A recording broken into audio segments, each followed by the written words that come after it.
ये वाला सेक्शन चल रहा था यहाँ पे केंद्र राज्य संबंध, ठीक है।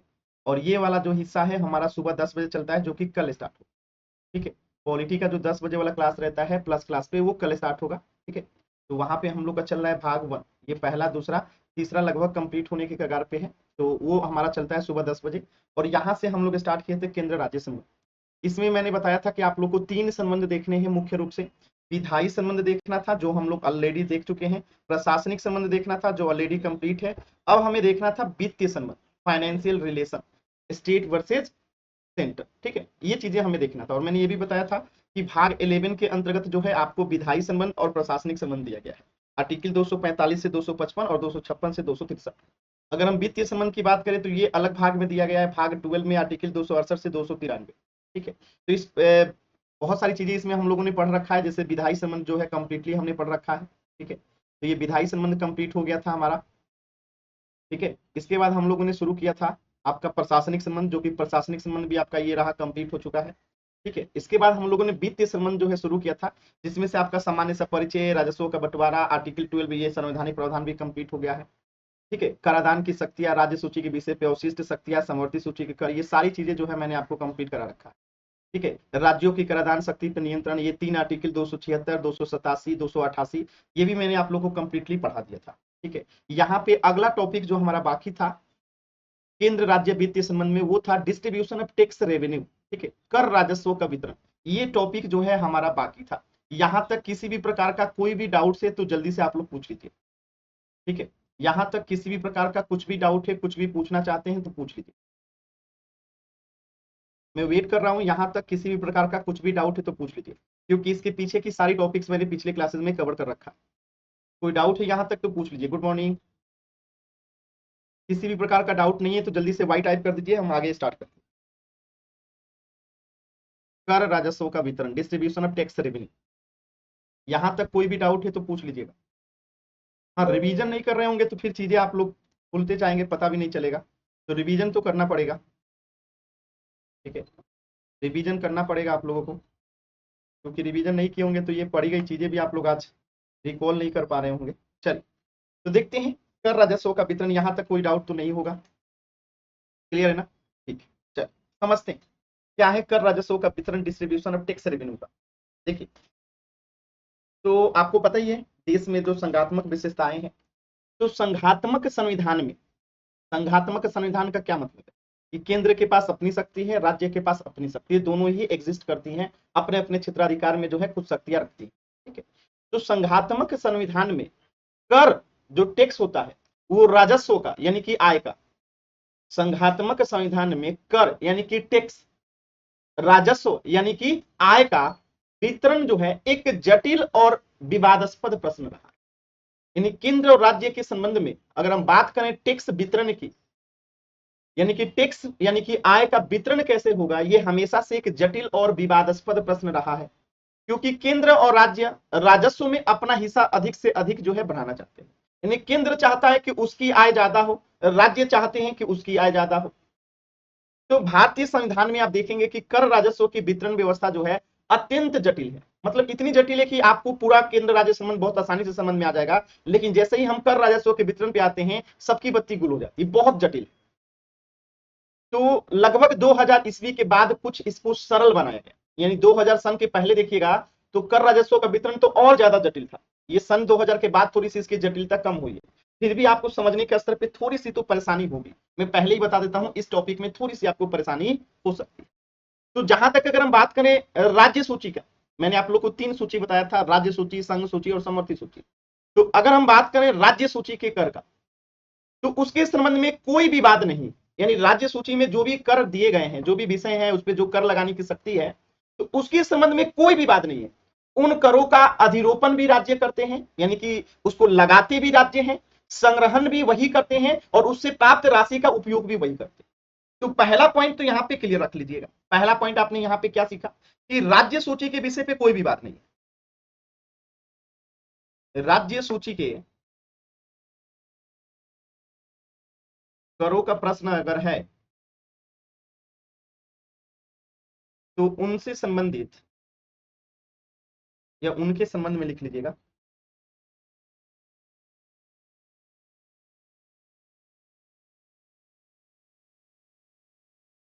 उनके संबंध में, ठीक है, कोई विवाद नहीं है, कोई विवाद नहीं। विवाद क्यों नहीं है? क्योंकि उन करों का, राज्य सूची वाले जो कर हैं, उन करों का तीनों चीजें, यानी कि अधिरोपण यानी लगाने की शक्ति, अधिरोपण, ठीक है, अधिरोपण मार्क कर लीजिएगा, ही राज्य करते हैं।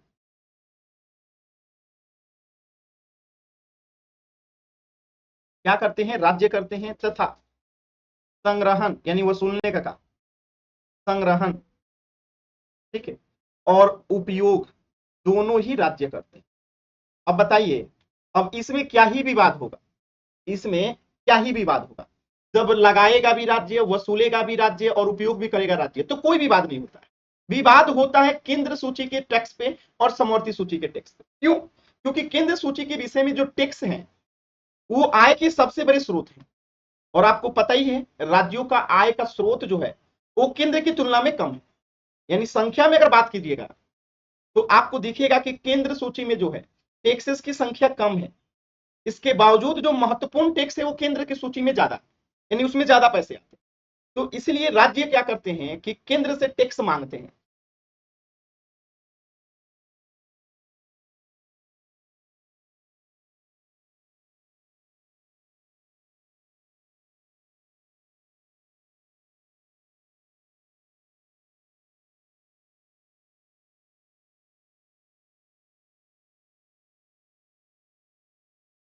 यानी कई जगह ऐसे आएंगे जहां पे आप देखेंगे कि टैक्स लगाएगा केंद्र, वसूलेगा राज्य, बांट दिया जाएगा। कई बार आप देखेंगे केंद्र लगाएगा, केंद्र वसूलेगा, लेकिन उपयोग राज्य और केंद्र दोनों करेंगे, तो वहां पे भी बात होगा। यानी कि पहली सूची तो एकदम स्पष्ट है, पहली सूची में कोई कंफ्यूजन नहीं कि राज्य सूची में करों का जो प्रश्न है उनके संबंध में कोई विवाद नहीं है। उन करों का अधिरोपण भी राज्य करते हैं, संग्रहण भी राज्य करते हैं और प्रयोग भी राज्य करते हैं। क्लियर है? अब दो ही ऐसा विषय है, एक है केंद्र सूची, दूसरा है समवर्ती सूची, जो आपकी पूरी बत्ती जो है गुल करने वाला है। स्टार्ट करें? क्लियर है ना? अब समझते चलिएगा यहीं से। तो अच्छा, जिनका ये पहला क्लास होगा पॉलिटी का, बाबू मैं बता देना चाहता हूं कि ये केंद्र राज्य संबंध का छठा क्लास है। केंद्र राज्य संबंध का ये छठा क्लास है, तो आप इसके पीछे का क्लासेस कर सकते हैं। केंद्र राज्य का ये 6 नंबर क्लास है, ठीक है। तो इसके पहले के जो है 6 क्लास हो चुके हैं, तो आप उसका रिकॉर्डिंग देख लेंगे, तभी आपको केंद्र राज्य संबंध समझ में आएगा, ठीक है। इस चीज का थोड़ा सा ध्यान रखिएगा, ठीक है। यूपीपीसीएस करण कुमार नाम से मेरा टेलीग्राम चैनल है, आप उसको ज्वाइन कर लीजिएगा, वहां पे आपको उसके लिंक मिल जाएंगे। अब देखिएगा, समझिएगा, ठीक है। तो राज्य सूची वाला बात तो क्लियर हो गया कि इन करों से जो राशि एकत्रित होती है वो राज्य के संचित निधि में चली जाती है। यहां पे ये भी लिख लीजिएगा, ठीक है, कहां जाता है। तो इन करों से जो भी राशि एकत्रित होती है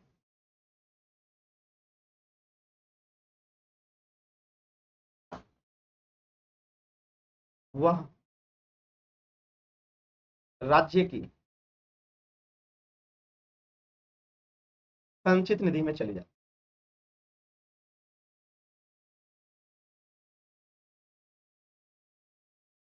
निधि में चली जाती है। और राज्य विधानमंडल जो है, यहाँ पे लिख लीजिएगा, चली जाती है। और राज्य विधानमंडल यानी जिस राज्य की होगा ये कर, राज्य विधानमंडल जो है, राज्य विधानमंडल जो है के द्वारा पारित विनियोग विधेयक, ठीक है, कौन सा विधेयक? विनियोग विधेयक, ठीक है, विनियोग अधिनियम लिख लीजिए।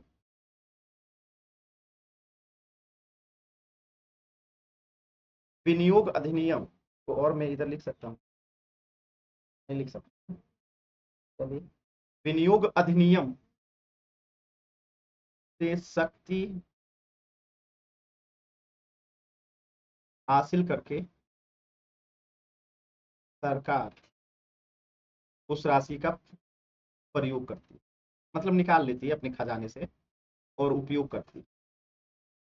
तो ये है पूरी समराइज कहानी राज्य सूची के बारे में। उम्मीद करता हूं कि यहां तक कोई दिक्कत नहीं हुई होगी। राज्य सूची के विषय में एकदम सिंपल था, ठीक है, राज्य सूची एकदम सिंपल था। तो बस यहीं से छोटी छोटी थोड़ी सी बातें जाननी है। राज्य सूची आपका एकदम आसानी से समझ में आ गया होगा, यहाँ पे कोई दिक्कत नहीं होगी।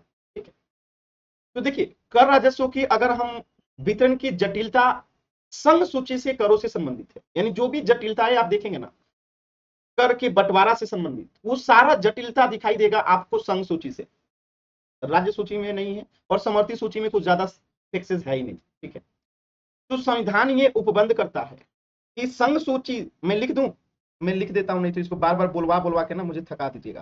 ठीक है, क्या प्रावधान करता है कि संघ सूची, मैं लिख देता हूं फिर समझा देता हूं। ठीक है, कि संघ सूची के करों से प्राप्त होने वाला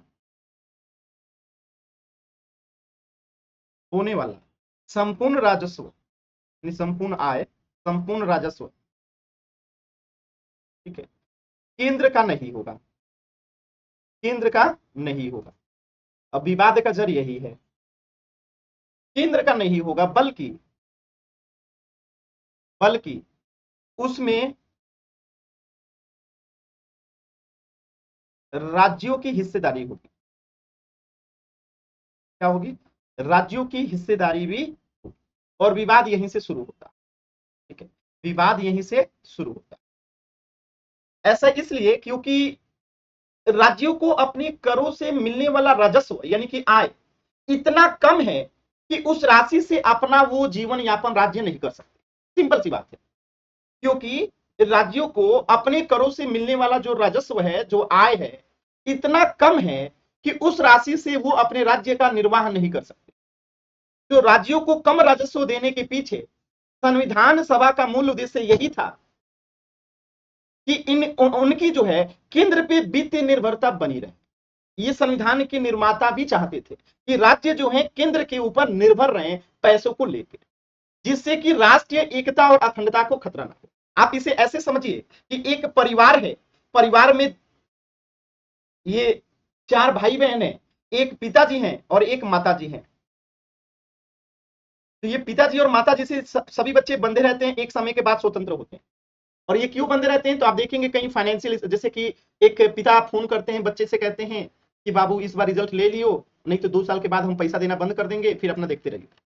यानी कि एक कंट्रोलिंग है अपने बच्चों पे पैसे के माध्यम से। ठीक ऐसे ही केंद्र भी कंट्रोलिंग रखना चाहता है राज्यों के ऊपर, ताकि ये हमसे अलग ना हो जाए, हमसे हमारे साथ सांठगांठ ना कर ले। ठीक है, तो कुल मिला के आप इसको एज ए परिवार भी आप देखते होंगे कि पिताजी जब अति हो जाते हैं, जब तंग आ जाते हैं, तो क्या कहते हैं? तो देखो बबुआ, हम तुम्हें पैसा वैसा नहीं देंगे, पढ़ना है तो पढ़ो, नहीं तो छोड़ दो पढ़ाई, हम पैसा बंद कर देंगे तुम्हारा, फिर अपना देखते रहिए। तो बच्चा कहता है कि नहीं पापा हम पढ़ेंगे, बात समझे? तो एक कंट्रोलिंग रहता है। कुछ ऐसा ही कंट्रोलिंग आपको यहाँ पे भी दिखाई देगा। और संविधान निर्माता क्या चाहते थे? तो उनको लगता था कि राष्ट्रीय और एकता और अखंडता को खतरा ना हो, इसे ध्यान में रखकर उन्होंने क्या किया?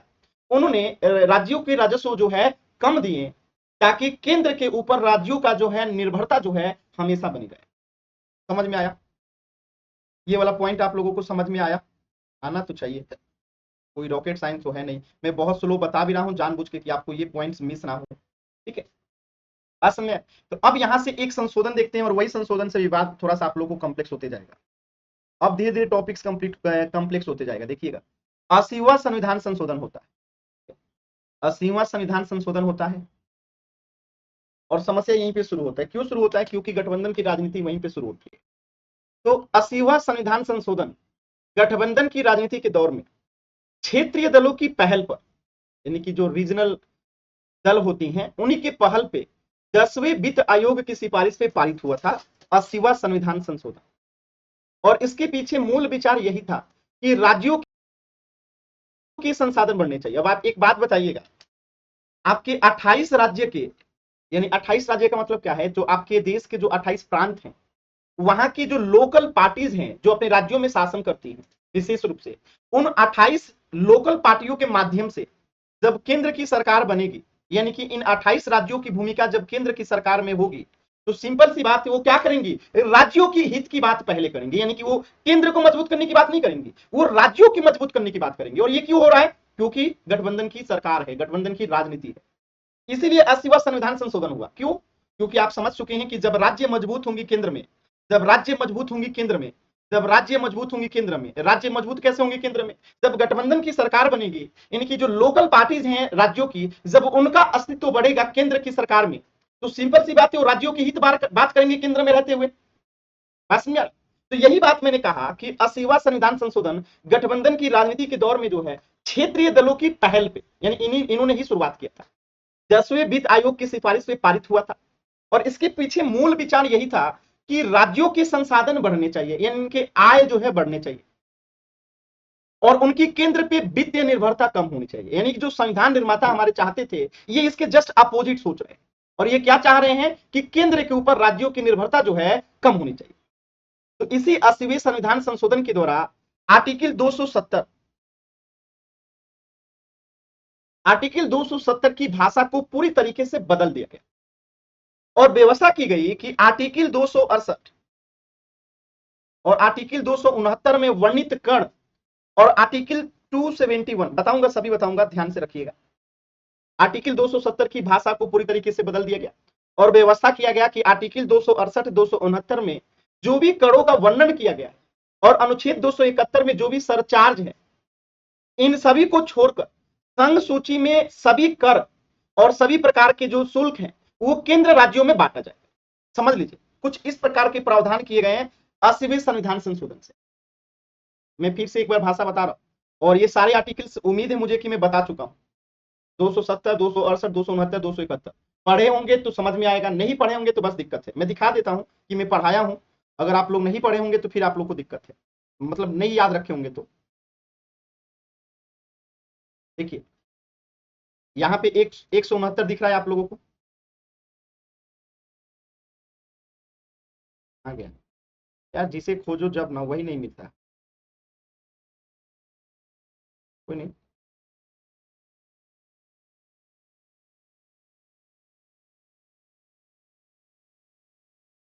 ठीक है। तो 80वें संविधान संशोधन के माध्यम से क्या किया गया? आर्टिकल 270 की भाषा को बदला गया और क्या व्यवस्था कर दिया गया कि आर्टिकल 268, 269 में जो भी कर हैं और आर्टिकल 271 में जो भी सरचार्ज हैं, अधिभार हैं, उनको छोड़कर संघ सूची में सभी कर और शुल्कों को केंद्र और राज्यों में बांटा जाएगा। ठीक है, तो इसका परिणाम यह हुआ कि सीमा शुल्क यानी कस्टम ड्यूटी और निगम कर यानी कारपोरेट टैक्स जैसे कर भी अब केंद्र और राज्यों में बांटे जाते हैं, जो पहले पूरी तरीके से केंद्र के पास रहते। ठीक है, और वितरण की इस नए फॉर्मूले को स्थानांतरण की वैकल्पिक योजना यानी अल्टरनेट स्कीम ऑफ डेवोल्यूशन कहा गया। क्या कहा गया? अल्टरनेट स्कीम ऑफ डेवोल्यूशन कहा गया, स्थानांतरण की वैकल्पिक योजना कहा गया। तो ये संशोधन भूतलक्षी प्रभाव यानी रेट्रोस्पेक्टिव इफेक्ट से जो है 1 अप्रैल 1996 से लागू किया गया था। और आपको पता होगा कि भारत में गठबंधन की राजनीति 1990 के दशक में ही स्टार्ट हुई थी। उम्मीद करता हूं कि यहाँ पे 80वां संविधान संशोधन आपको समझ में आया हो। ठीक है, क्लियर है? अभी मैं आर्टिकल्स बताऊंगा, ये जो आर्टिकल्स मैंने आपके सामने लिखे हैं वो बताऊंगा। बाकी क्या क्या परिवर्तन हुआ 80वां संविधान संशोधन से, उसके पीछे वजह क्या था, वो समय क्यों था अनुकूल संशोधन के लिए और ऐसा क्यों किया गया, सारी बातें आप लोग को क्लियर हो गया होगा। तो इसको भूतलक्षी प्रभाव रेट्रोस्पेक्टिव इफेक्ट से यानी कि 1 अप्रैल 1996 में जो है लागू किया गया। ठीक है, अब देखते हैं एक और संशोधन है यहां से, फिर इसको क्लियर करता हूं मैं।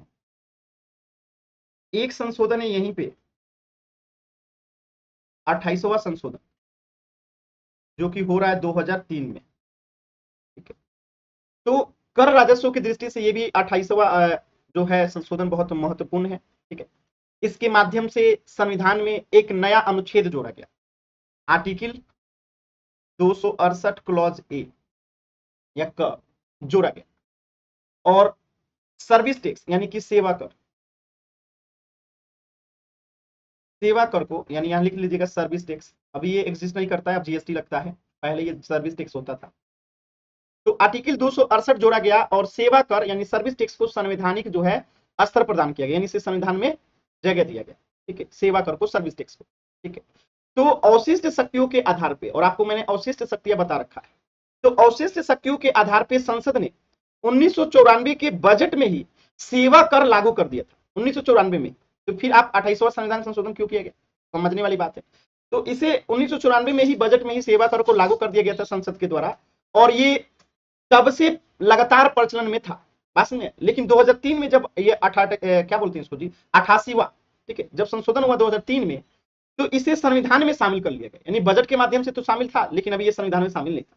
तो 2003 में इसे संविधान में शामिल कर लिया गया, ताकि इससे संबंधित विवाद उलझने और समाप्त हो जाए, यानी उलझे नहीं और समाप्त हो जाए। इसके लिए आर्टिकल 268 क्लॉज ए के साथ साथ संघ सूची के एक विषय है 92 क्लॉज सी, ये भी पढ़ाया था आप लोग को, विषय है 90 क्लॉज सी।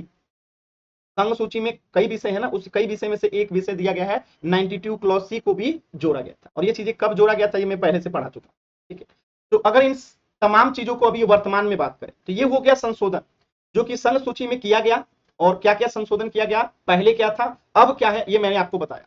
अगर अब हम वर्तमान की बात करें, ठीक है, तो इन सभी संशोधनों के बाद वर्तमान में जीएसटी के आने के बाद संघ सूची के विभिन्न करों के राजस्व का वितरण जो है वो पूरी तरीके से बदल गया। यानी कि अब जो है ये सर्विस टैक्स की जरूरत नहीं है, वहां जीएसटी आ गया।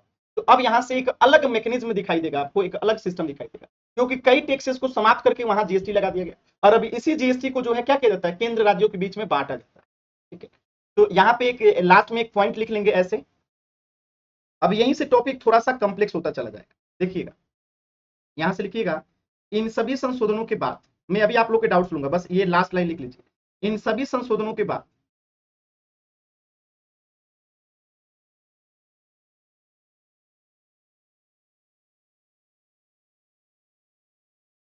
इन सभी संशोधनों के बाद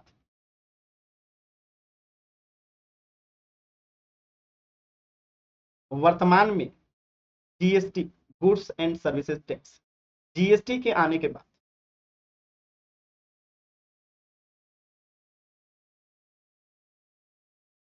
बाद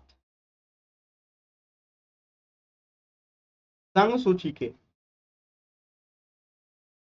विभिन्न करों के, यानी कि बहुत प्रकार के करों को के राजस्व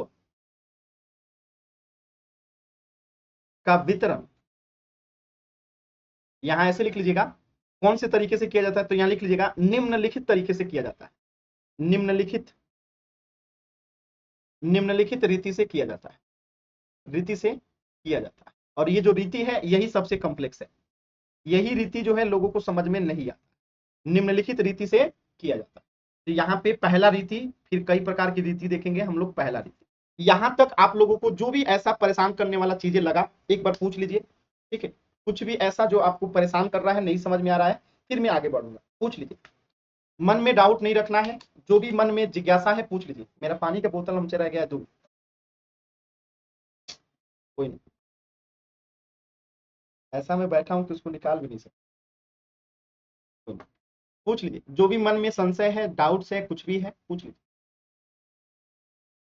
अभी तक मैंने बताया ही क्या, मैंने यही बताया कि राज्य सूची पे कोई विवाद नहीं है, सारा विवाद संघ सूची में है। संघ सूची में विवाद क्यों है, तो इसके पीछे कारण है, क्योंकि राज्यों को जो है हमेशा से केंद्र पे डिपेंड थे। यानी संघ सूची के बहुत सारे आय के स्रोत हैं, और उस आय में से राज्यों को भी बांटना रहता है, केंद्र भी अपने पास रखता है। तो हमेशा यानी कि केंद्र सूची से क्या होता है, केंद्र को आय ज्यादा होता है, राज्य को आय कम होता है, इसलिए राज्य को डिपेंडेंट रहना पड़ता है केंद्र पे। तो जब गठबंधन की राजनीति हुई, यानी कि जब लोकल पार्टी जो है केंद्र में आई, तो उन्होंने राज्यों के हित के लिए काम किया और 80वां संविधान संशोधन किया। और 80वां संविधान संशोधन करके ये सारे प्रावधान कर दिए, जिससे कि निगम कर और भी जीएसटी जैसे चीजें, संघ सर्विस टैक्स जैसे चीजें भी जो है केंद्र राज्य में बंटने लगे। तो इससे राज्यों की जो है आय बढ़े और केंद्र पर निर्भरता थोड़ा कम हो, ठीक है। तो यही दो संशोधन था। इसके बाद सबसे लेटेस्ट आपका है जीएसटी, और जीएसटी को मैकेनिज्म को अब हम समझेंगे और आपकी चीजें जो है खत्म हो जाएंगी। बहुत बड़ी चीज तो है नहीं, ठीक है। कुछ भी ऐसा जो आपको नहीं समझ में। 80वां संविधान संशोधन संविधान के मूल तत्वों के खिलाफ नहीं हुआ क्या? देखिए, मैंने आपको क्या बताया कि कौन कौन मूल तत्व है, ये तो सुप्रीम कोर्ट डिसाइड करेगा। जब सुप्रीम कोर्ट ने इसे मूल तत्व नहीं घोषित किया, तब हम क्या करें, आप ही बताइए। सुप्रीम कोर्ट जब इसे मूल तत्व नहीं मानती, तो हम और आप क्या कर सकते हैं? तो सुप्रीम कोर्ट का शक्ति है ना कि वो किसी मूल तत्व के रूप में घोषित करती है। इसे मूल तत्व के रूप में घोषित नहीं किया गया है, तो नहीं है, कर दिया संशोधन, ठीक है। पूछना है कुछ तो पूछ लीजिए, I am waiting for your doubt. आगे बढ़े, कोई डाउट नहीं है ना, इस रीति को समझे, ये रीति ही बहुत कॉम्प्लेक्स है, ये रीति ही आपको थोड़ा सा परेशान करेगी। अब विश्वास मानिए इस रीति को मैं बहुत सरलता से आपको समझाने का प्रयास करूंगा, सिंपल आसान शब्दों में, ताकि आपको क्लियर हो जाए। ध्यान रखिएगा ये केंद्र राज्य संबंध का 6ठा नंबर क्लास है, इसके पहले 6 क्लासेस हो चुकी हैं, तो कृपया करके जिनका पहला क्लास है पिछले क्लासेस को देख लीजिएगा, तभी ये केंद्र राज्य संबंध समझ में आएगा।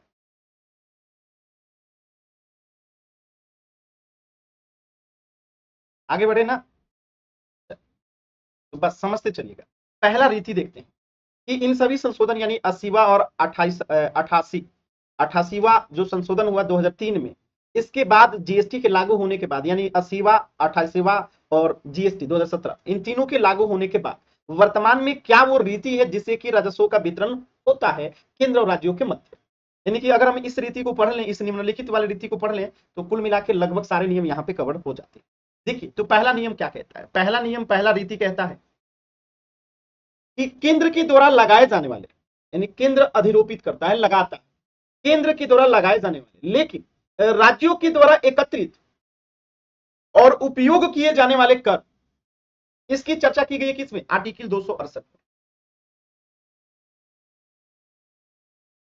यहां पे देखिए आर्टिकल 268 मैंने बताया था ना, आपको बताऊंगा डिटेल में यहीं पे, तो यहां लिख लीजिएगा आर्टिकल 268, और मैं इसका इंग्लिश लिख देता हूं बाबू, क्योंकि हिंदी में तो आप लोग सुन ही रहे हैं, खुद से लिख लीजिएगा।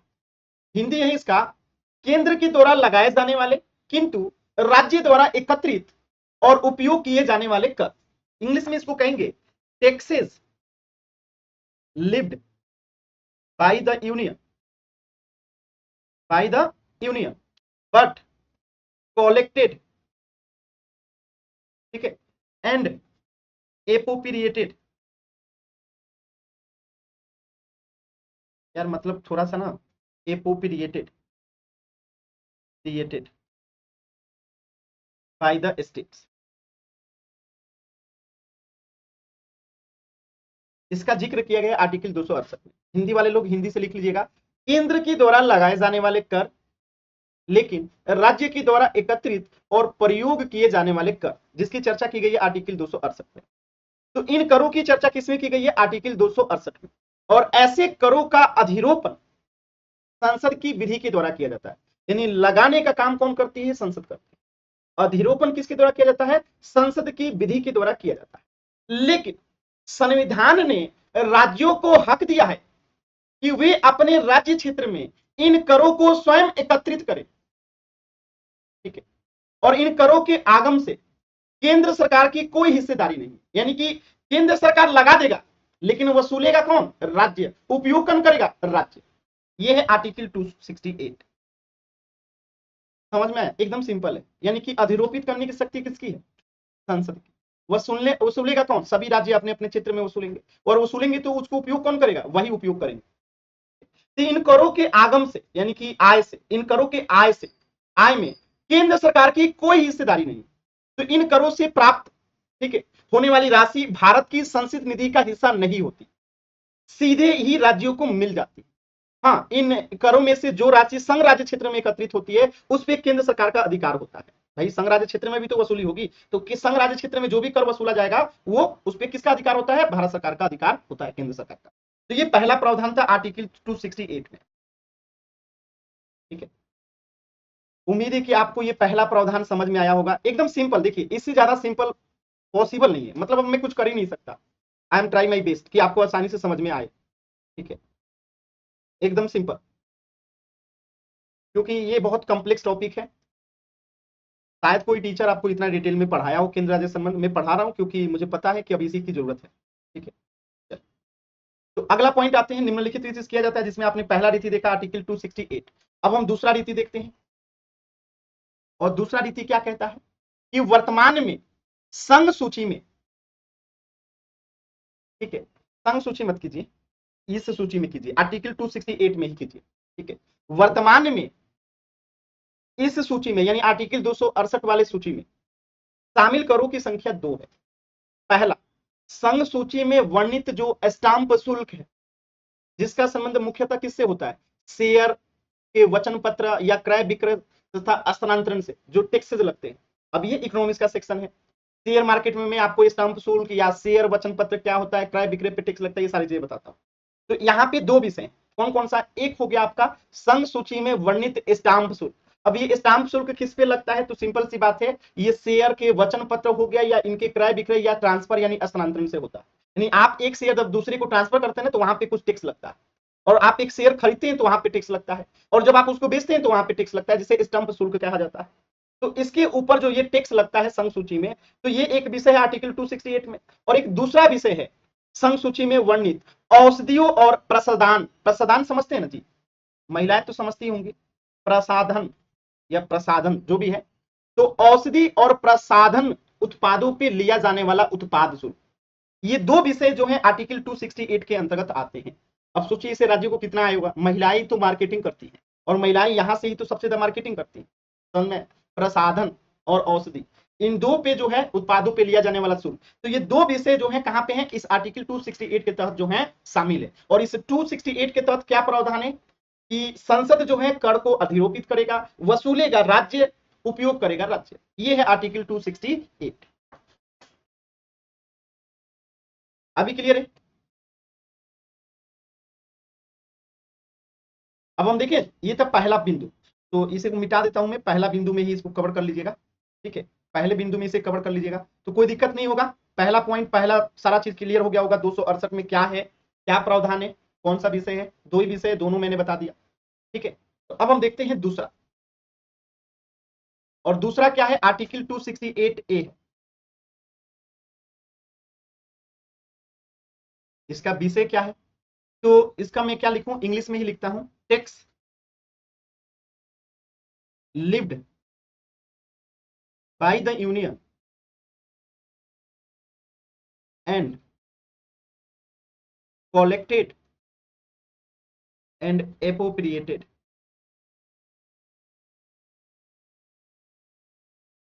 by the union and states, यानी कि राज्य भी, ठीक है? अब ये क्या कहता है, तो इसे हिंदी में लिख लीजिएगा, केंद्र के द्वारा, ये मत लिखिए, केंद्र द्वारा लगाए जाने वाले,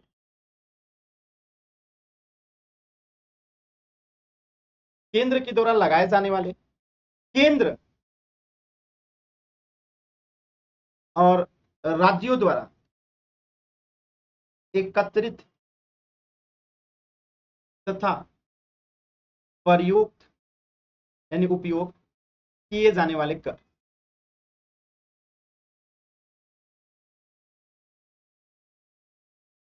ठीक है? यानी यहां पे क्या हो रहा है कि केंद्र के द्वारा लगाया जा रहा है, और केंद्र और राज्य दोनों के द्वारा एकत्रित किया जा रहा है, और दोनों के द्वारा ही प्रयोग किया जा रहा है। यानी केंद्र लगाएगा क्योंकि केंद्र सूची का विषय है, लेकिन इसे वसूलेगा कौन? केंद्र भी वसूलेगा, राज्य भी वसूलेगा। इसका उपयोग कौन करेगा? केंद्र भी करेगा, राज्य भी करेगा। अब इसके क्या क्या प्रावधान है इसे हमें समझना है, ठीक है? तो आर्टिकल 268 क्लॉज ए पहले सेवा कर का प्रावधान करता था, यानी कि पहले इसमें क्या संबंधित प्रावधान था? सेवा कर का, ठीक है? अब ये अनुच्छेद संविधान से समाप्त कर दिया गया, यानी इस अनुच्छेद को जो है खत्म कर दिया। क्यों? क्योंकि सर्विस टैक्स को तो जीएसटी में शामिल कर दिया गया, तो सर्विस टैक्स एग्जिस्ट ही नहीं करता है। तो अब इसे क्या कर दिया गया? प्रावधान को समाप्त कर दिया गया। पहले ये क्या था? सर्विस टैक्स के लिए प्रावधान। उम्मीद है कि ये आपको समझ में आया होगा। तो पहले सर्विस टैक्स को लेके यही प्रावधान था कि केंद्र के द्वारा लगाया जाता था सर्विस टैक्स, वसूला इसको केंद्र और राज्य दोनों के द्वारा जाता था, और इसका उपयोग भी जो है, आप जब भी जाएंगे सिनेमा घर में तो आप देखेंगे वहां पे जो इंटरटेनमेंट टैक्स लगता है, ठीक है, तो वो राज्य सूची का विषय है, ठीक है? तो पहले वहां पे सर्विस टैक्स लगता था, अगर आप ध्यान देंगे तो पहले वहां पे सर्विस टैक्स लगता था, ठीक है? और उस सर्विस टैक्स को क्या किया जाता था? केंद्र राज्य दोनों ही वसूल सकते थे और दोनों ही इसको बांट लेते थे, ठीक है? तो ये वाला क्या कर दिया गया? अब संविधान से समाप्त कर दिया गया। तो अगला पॉइंट लिखिएगा, तीसरा नंबर,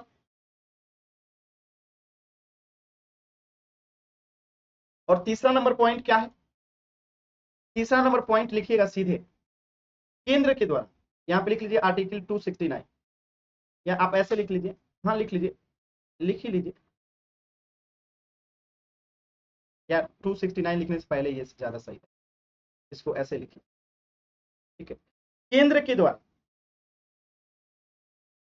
केंद्र द्वारा लगाए जाने तथा एकत्रित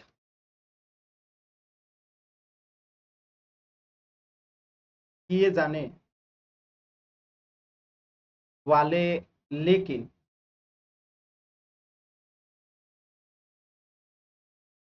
राज्यों को सौंपे जाने वाले कर। यानी सोचिए, केंद्र लगाएगा, एकत्रित भी करेगा, लेकिन राज्यों को सौंप देगा। लगाएगा भी केंद्र, एकत्रित भी करेगा केंद्र, लेकिन सौंपेगा किसको? राज्यों को। यानी taxes levied and collected by union and assigned to the states. यानी कि लगाएगा, वसूलेगा और किसको असाइन कर देगा? स्टेट को, यानी राज्यों को दे देगा कि लो भैया खाओ पियो मस्त रहो। ठीक है, तो आर्टिकल 269 के तहत, ठीक है, अब वहां पे लिखिए आर्टिकल 269, ज्यादा समझ में आए। ठीक है, तो आर्टिकल 269, आर्टिकल 269 के तहत पहले जो अंतरराज्यीय लेन देन होता था, यानी एक राज्य से दूसरे राज्य में अंतरराज्यीय लेन देन, उस पे केंद्र लेता था। कर कौन लेता था? केंद्र लेता था। यानी एक राज्य से दूसरे राज्य में अगर आप लेन देन करते हैं, खरीद बिक्री करते हैं, तो वहां पे क्या लगता था? टैक्स लगता था, कर लगता था, और वो केंद्र लेता था। लेकिन उसे राज्यों में बांट दिया जाता था, क्योंकि अंततः राज्यों और राज्यों के मध्य ही व्यापार हो रहा है, तो आय जो क्रिएट हो रहा है, क्या कर जो क्रिएट हो रहा है, वो राज्यों का ही हिस्सा होना चाहिए, तो उसे राज्यों में बांट दिया जाता था। तो आर्टिकल 269 में अब एक नया अनुच्छेद जोड़ दिया गया, आर्टिकल 269 क्लॉज ए, क्लॉज नहीं केवल ए, 269 ए। और इसमें प्रावधान क्या कर दिया गया? आईजीएसटी जोड़ दिया गया, आईजीएसटी। ठीक है, तो आर्टिकल 269 ए में जो है आईजीएसटी का प्रावधान किया गया, और ये अंतरराज्यीय लेन देन पे लगता है, यानी कि इसी का नाम कर दिया गया आईजीएसटी। ठीक है, बात समझ में क्लियर है? कोई दिक्कत नहीं होना चाहिए। तो 269 ए के तहत जो है आईजीएसटी का प्रावधान किया गया, और ये अंतरराज्यीय लेन देन पे लगता है। ठीक है, अंतरराज्यीय लेन देन पे लगता है। ठीक है, और अब अगर वस्तु का बाहर से आयात होगा, ठीक है, अगर वस्तु का अब जो है क्या होगा? बाहर से आयात होगा, तो वहां सीमा शुल्क के साथ साथ, ठीक है, सीमा शुल्क के साथ साथ आईजीएसटी भी लगेगा। और 1 जुलाई 2017 के बाद से, ठीक है, सीमा शुल्क तो लगेगा ही, और वहां पे आईजीएसटी भी लगेगा। और 1 जुलाई 2017 से, ठीक है, 1 जुलाई 2017 के बाद से जो है, जो भी वस्तुएं आयातित होंगी, वे अंततः जिस राज्य में उपभोग होंगी, उस राज्य को उसके आयात पे आईजीएसटी का आधा हिस्सा भी मिलेगा। तो ये है प्रावधान। ठीक है, बात समझ में? कि जिस राज्य में उपभोग होंगी, उस राज्य को उसके आयात पे आईजीएसटी का आधा हिस्सा भी मिलेगा। तो इस प्रकार पहली बार राज्यों को आयात में भी कुछ हिस्सा मिलेगा। तो ये है कहानी आर्टिकल 269 ए का। थोड़ा सा कॉम्प्लेक्स है, लेकिन है तो सही। एक मूर्ख इंसान कॉल कर रहा है, अभी तक 6 बार कॉल किया मैंने, 6 बार काट दिया, 7वां बार भी कॉल कर रहा है। ऐसे लोगों को ना मन करता है ना सच में निकाल के मारे फोन से। मतलब कितने बड़े मूर्ख होते हैं आप सोचिए। अगर कोई व्यक्ति आपका कॉल कट कर दे पहली बार, तो आपको अगले 10 मिनट के बाद ही कॉल करना चाहिए। अगर बहुत इमरजेंसी है तो 5 मिनट के बाद कॉल करना चाहिए। अगर इंसान 2 बार कॉल कट कर दे तो आपको 15 मिनट के पहले कॉल नहीं करना चाहिए। इंसान अगर 3 बार कॉल कर दे तो 20 मिनट के पहले कॉल नहीं करना चाहिए। उस मूर्ख इंसान ने 2 मिनट में 7 बार कॉल कर दिया। मन करता है ना ऐसे मूर्खों को ना, रियली कह रहे हैं, हैरेसमेंट का केस करते हैं उन लोगों पे। पता नहीं कहां से ऐसे मूर्ख आ जाते हैं धरती पे।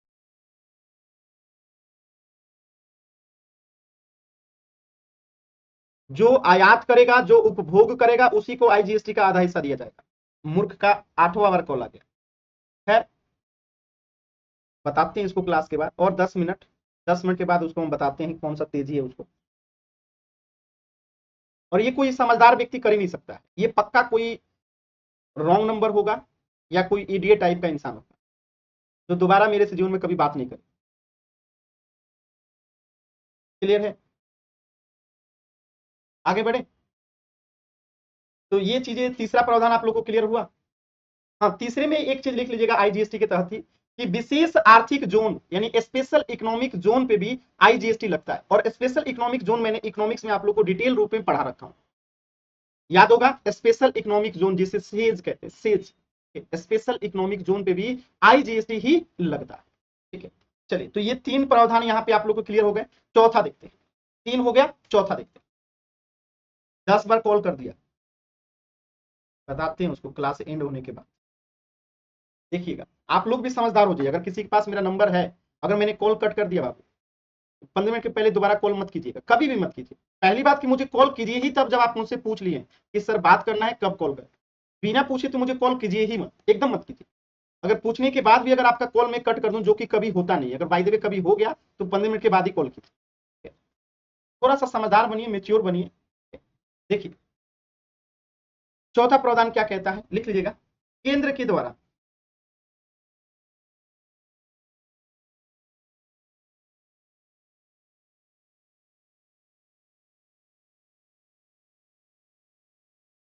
तथा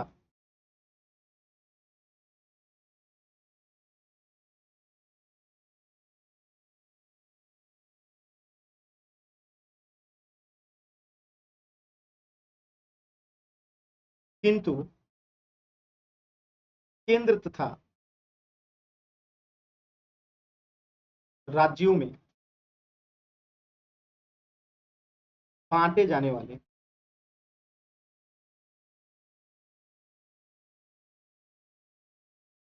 यानी केंद्र के द्वारा लगाए जाने वाले, एकत्रित किए जाने वाले, लेकिन केंद्र और राज्य दोनों में बांटे जाएंगे।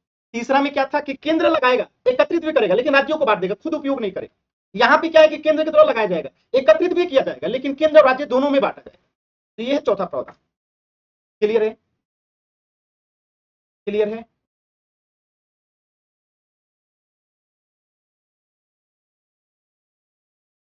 देखिए क्या कहता है ये, तो इसकी जिक्र की गई है आर्टिकल 270 में।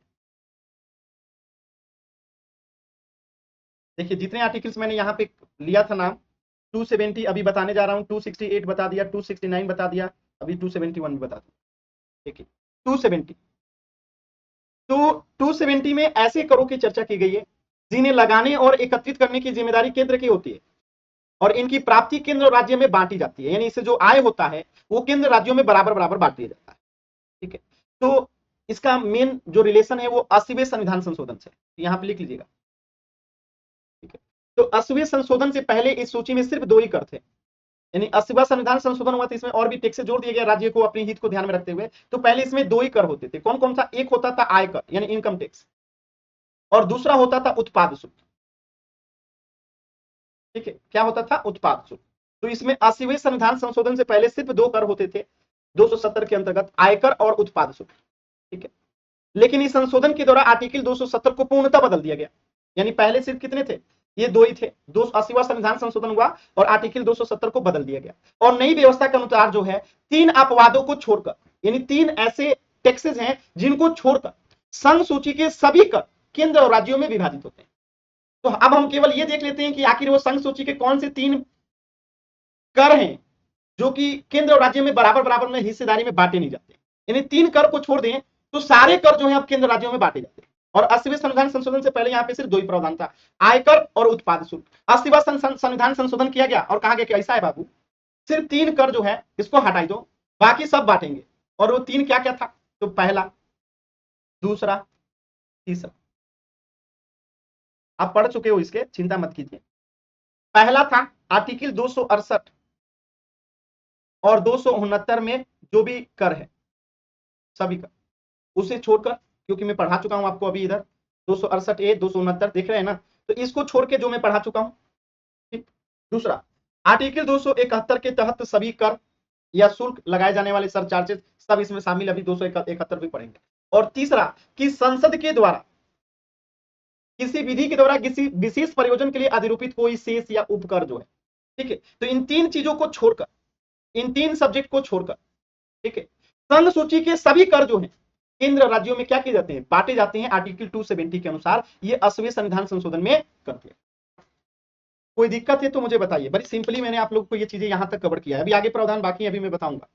यहां तक कोई दिक्कत है इस प्रावधान को समझने तक?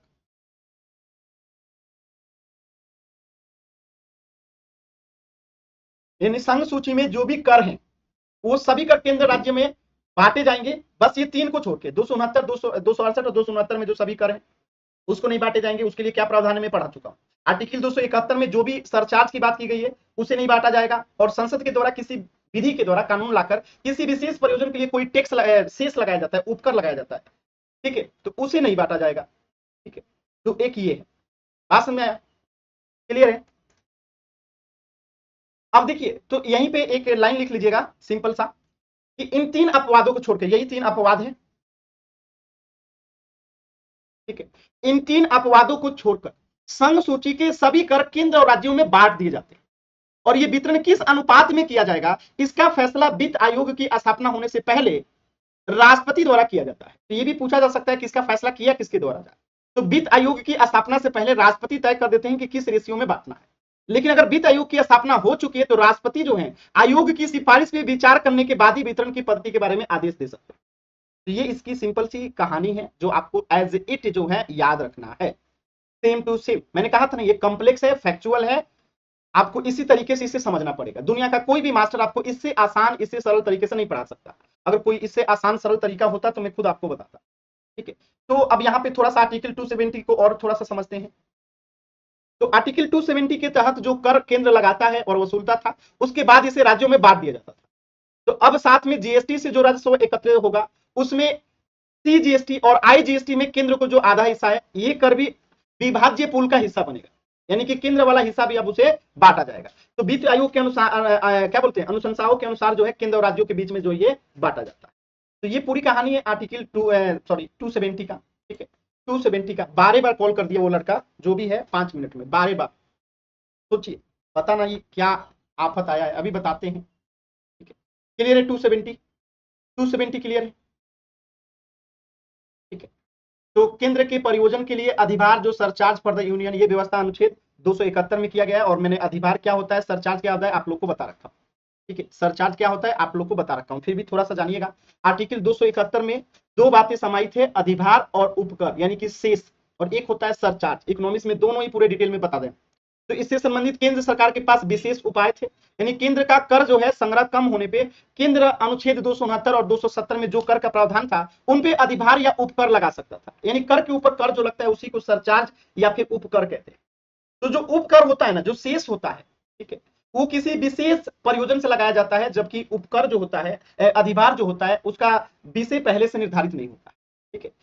तो उसका सारा पैसा जो है केंद्र को मिलता था, राज्यों को कोई पैसा नहीं मिलता था शेष और अधिभार के रूप में। लेकिन अब इसमें भी जो राजस्व प्राप्त होगा वो वित्त आयोग के सुझाव के अनुसार राज्य और केंद्र में बांट दिया जाएगा। तो जीएसटी इस अधिभार से स्वतंत्र है, यानी कि जीएसटी पे कोई अधिभार नहीं लगता है, और ये अधिभार जीएसटी पे आरोपित नहीं किया जा सकता है। तो ये पूरी कहानी थी जो मुझे आपको बताना था। तो उम्मीद है कि आप लोगों को समझ में आया होगा। बस थोड़ा सा और जान लीजिए इसमें से, ठीक है, कि केंद्र सरकार के जो कर बचे हैं, माने बाकी जो कर बचे हैं इस 270 के अलावा, उन पे केंद्र अधिभार भी लगा सकता है और उपकर भी लगा सकता है। और जीएसटी के मामले में अब एक विशेष उपकर जीएसटी उपकर लगेगा, और जीएसटी उपकर का बंटवारा जीएसटी परिषद के माने काउंसिल के निर्देशों पे केंद्र और राज्यों के बीच में होगा। तो जीएसटी उपकर का सारा पैसा जो है राज्य क्षतिपूर्ति निधि में जाएगा, क्योंकि आपको पता ही है जब जीएसटी लागू हुआ था तो जीएसटी के लागू होने पे जो है राज्यों को मतलब कोई घाटा होगा तो उसकी भरपाई के लिए इसका उपयोग किया जाएगा। क्योंकि जब जीएसटी लागू हुआ तो कई राज्यों के जो राजस्व है बहुत ज्यादा घट गए थे, ठीक है। तो इसके लिए क्षतिपूर्ति में इसका जो है उपयोग किया जाता है जीएसटी उपकर का, ठीक है। बस में तो केंद्र ने 5 वर्षों की गारंटी दी है, यानी कि राज्यों को कोई घाटा नहीं होगा जीएसटी के लागू होने से, और उसकी भरपाई जो है जीएसटी उपकर से किया जाता है। तो महंगी वस्तुओं पे 28% जीएसटी कर लगाया जाता है, ठीक है, और इसके बाद 15% अधिभार लगाया जाएगा। और इसी के साथ ही आप देखेंगे कि स्वच्छ ऊर्जा उपकर लगाया जाएगा, जिसका पैसा अब राज्यों को जाएगा। तो कई सारे प्रावधान है। तो अगर हम देखें तो ये पूरी प्रावधान थी, तो जितनी जटिल थी मैंने उतनी सरलता से आपको बताने का प्रयास किया। सबसे कॉम्प्लेक्स टॉपिक था जिसको बताने में डर लगता है मुझे, बट फिर भी मैंने प्रयास किया कि आप लोगों को ये समझ में आए। बहुत कॉम्प्लेक्स टॉपिक था, ठीक है। कर राजस्व का वितरण कैसे होता है, क्या प्रावधान है, देखिए इतनी ही चीजें जाननी है, ज्यादा चीजें नहीं जाननी, ठीक है, इतनी ही चीजें जाननी। अब यहाँ से कुछ फैक्चुअल हैं, तो उस पे आधारित जो फैक्चुअल डेटा है वो मैं आपको नोट्स में ऐड कर दूंगा। कौन कौन सा कर कौन लगाता है, वसूलता है, कहाँ बांटा जाता है, ये पूरा चार्ट जो है मैं आपको नोट्स में ऐड करके दे दूंगा। तो ये चीजें हुई कंप्लीट। तो ये था कंसेप्ट जो मुझे पढ़ाना था, और बाकी चीजें जो है आपको नोट्स में रहेंगी कि कौन सा कर कैसे लगाया जाता है। यानी 4 प्रकार के जो कैटेगरी मैंने बताया, तो मैंने मेजर चीजें तो यहाँ पे कवर कर दिया है, ठीक है, मेजर चीजें मैंने कवर कर दिया इन चारों में। लेकिन जो इसके अलावा कुछ फैक्ट है, कौन सा डेटा है, वो डेटा सारी चीजें जो है मैं आपको नोट्स में डाल दूंगा। तो बस अगला टॉपिक यहाँ से लिख लीजिएगा, ठीक है। तो कर का तो हो गया, एक होता है गैर कर, ठीक है, गैर कर राजस्व का वितरण, जिसे हम लोग देखेंगे कल। थोड़ा वीडियो को लाइक सब्सक्राइब और शेयर जरूर कर दिया कीजिए, ठीक है, अपने दोस्तों के साथ शेयर कर दीजिएगा और लाइक भी कर दीजिएगा जो भी ग्रुप है आपके पास, ठीक है। आप उनमें शेयर कर सकते हैं। नॉन टैक्स रेवेन्यू, इसे हम लोग कल देखेंगे। और मैं कोशिश करता हूं कि आप लोगों को अभी तक जितना पढ़ाया हूं यहां तक का नोट्स कल तक मैं आप लोगों को पहुंचा, तो यहां तक जितना केंद्र राज्य संबंध में आप पढ़े हैं और उसमें ऐड कर दूं ये आपको कुछ डेटा आधारित नोट्स भी मैं आप लोग को कल जो है प्रोवाइड कराने का कोशिश करूंगा। तय नहीं है कि कल दे दूंगा, बट कोशिश करूंगा कि दे दूं। ठीक है, तो इसे हम लोग कल जो है कंटिन्यू करेंगे। कुछ पूछना है तो पूछ लीजिए, कुछ भी पूछना चाहते हैं तो पूछ लीजिए।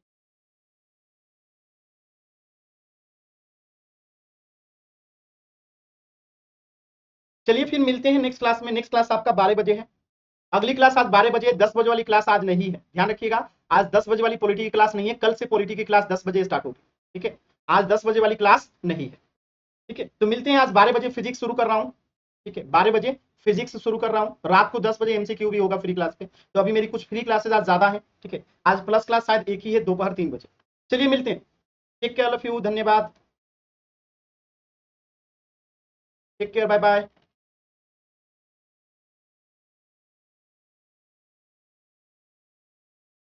बैच में, ठीक है, सुबह 10 बजे वाले बैच में संघ राज्य क्षेत्र की शासन व्यवस्था में कवर कर रहा हूँ।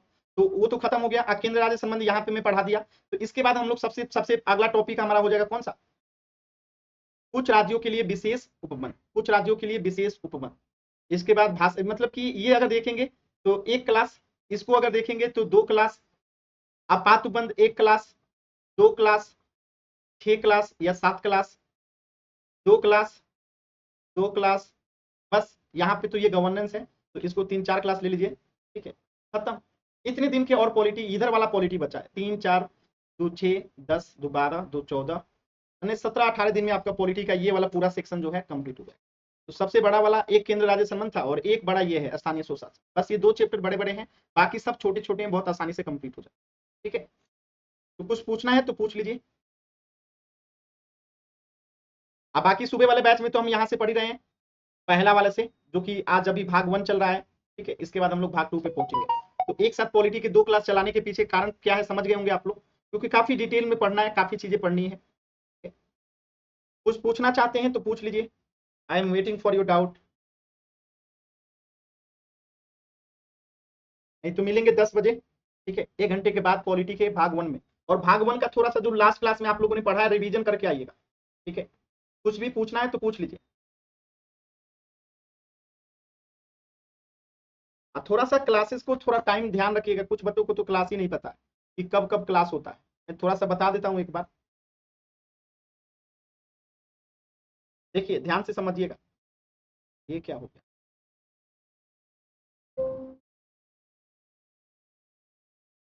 थोड़ा सा ध्यान से समझिएगा। मेरी क्लासेस 8 बजे एक पॉलिटी की होती है जो यूट्यूब पे हो रही है, एक 10 बजे सुबह में जो है पॉलिटी होगी जो कि प्लस पे होती है। और ये दोनों क्लास आपस में लिंक है, ये अलग अलग क्लासेज नहीं है। यानी जो 8 बजे पढ़ाऊंगा वो आपको 10 बजे वाले बैच में कवर नहीं करूंगा, ध्यान रखिएगा। क्योंकि 8 बजे वाला में 35 क्लास है, 35 क्लास में पॉलिटी 10 बजे वाले में उतना ही सेक्शन कंप्लीट होगा जितना छोड़ के मैं सुबह 8 बजे वाले में पढ़ा रहा हूं।